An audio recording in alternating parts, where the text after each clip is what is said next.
Assalamu alaikum and welcome back to morEwish cuisine. Today I'm sharing very basic and quick recipe. I'm making caramel crunch, and you can make a hair, put it in a sealable container or a Ziploc bag and use it for any of your favorite dessert or ice cream. And soon I'll be sharing a lot of recipes where you can use this caramel crunch.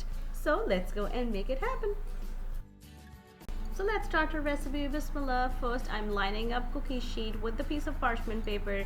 Just spray a little bit of cooking oil and just put the sheet on the side. Now let's go to our stove. I'm adding white granulated sugar in a pan with some water and start cooking on a medium flame. And that's it. We just need these two ingredients. Now, from here it starts your patience test. So just be patient. Keep on cooking on a medium flame. Sugar will melt and start getting bubbly, and after a while extra water evaporates and it will turn into crystally like this, and then very slowly it will start changing its color.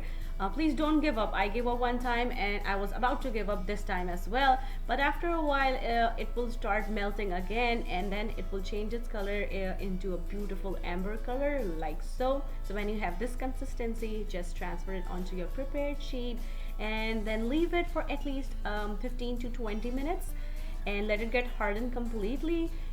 After that you can just break it into bigger chunks and then transfer these bigger chunks into any Ziploc bag, and then take anything hard or a rolling pin and then crush these into smaller chunks. It's up to you how bigger or smaller chunks you like, and just transfer it again into any other sealed bag or container, and then you can use these crunch for any of your favorite recipe. I mean, who doesn't enjoy caramel tasting crunch on their dessert or on their ice cream, especially on these chilly fall nights? And as promised, I will share a couple of recipes where you can use these caramel crunch pieces. And if you like this recipe and you're trying this at home, please let me know how it turned out with you. If you want to learn something else, let me know. Leave me a comment down below and I will try my best to make it happen for you guys. Once again, thank you so much for watching. And if you like this recipe, don't forget to click on the links to enjoy a lot more recipes like this.